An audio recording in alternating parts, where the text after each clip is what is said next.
40 দিনের মধ্যে গোপন অঙ্গের লোম পরিষ্কার না করলে ইবাদত কবুল হয় না, এ কথা কতটুকু সত্য? এটা আমাদের সমাজে বহুল প্রচলিত একটি বিষয় যে যদি কেউ নাভির নিচের পশম, বগলের নিচের পশম, এই সমস্ত পশম যদি কেউ 40 দিনের বেশি পরিষ্কার না করে তাহলে ওই ব্যক্তির কোনো নামাজ কবুল হবে না, ইবাদত কবুল হবে না। আসলে কি তাই? এ ব্যাপারে একটি হাদিস সহিহ মুসলিমে বর্ণিত আছে। আনাস রাদিয়াল্লাহু তাআলা বর্ণনা করেছেন নবী করিম সাল্লাল্লাহু আলাইহি সাল্লাম থেকে।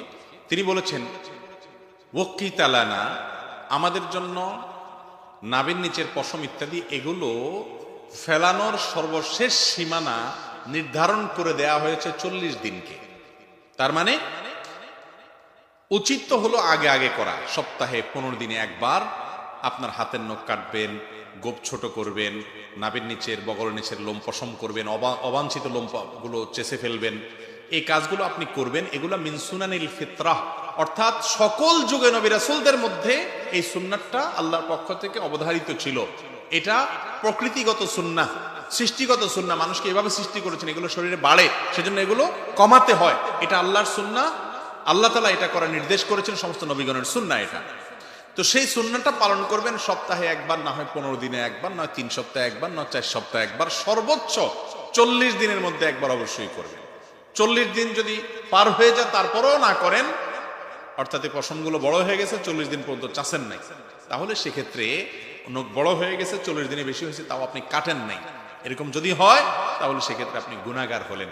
কারণ হাদিসে নবী করিম সাল্লাল্লাহু আলাইহি সাল্লাম 40 দিনের মধ্যে এটাকে কাটার নির্দেশ করেছেন, 40 দিনকে চূড়ান্ত সীমা নির্ধারণ করেছেন। অনেক উলামা ইকরাম বলেছেন এটা কাটাটা ফরজ ওয়াজিব না, তবে উত্তম, 40 দিনের পরে গেলে সেটা উত্তমের খেলাফ হবে। কিন্তু কোন হাদিসে এই কথা বলা নাই যে 40 দিনের পরে যদি কাটা না হয় তাহলে নামাজ হবে না বা নামাজ কবুল হবে না, এমন কোনো কথা হাদিসে নাই। অন্যান্য ইবাদতের সাথে এর সম্পর্ক নাই।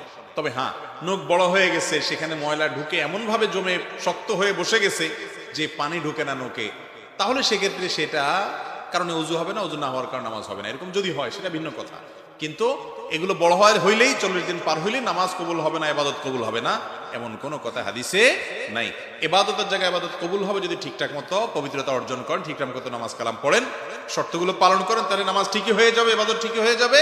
কিন্তু 40 দিনে বেশি চাচ্ছেন নাই, ছোট করেন নাই, সেজন্য আপনি আলাদা গুনাহগার হবেন, সেটা ভিন্ন কথা।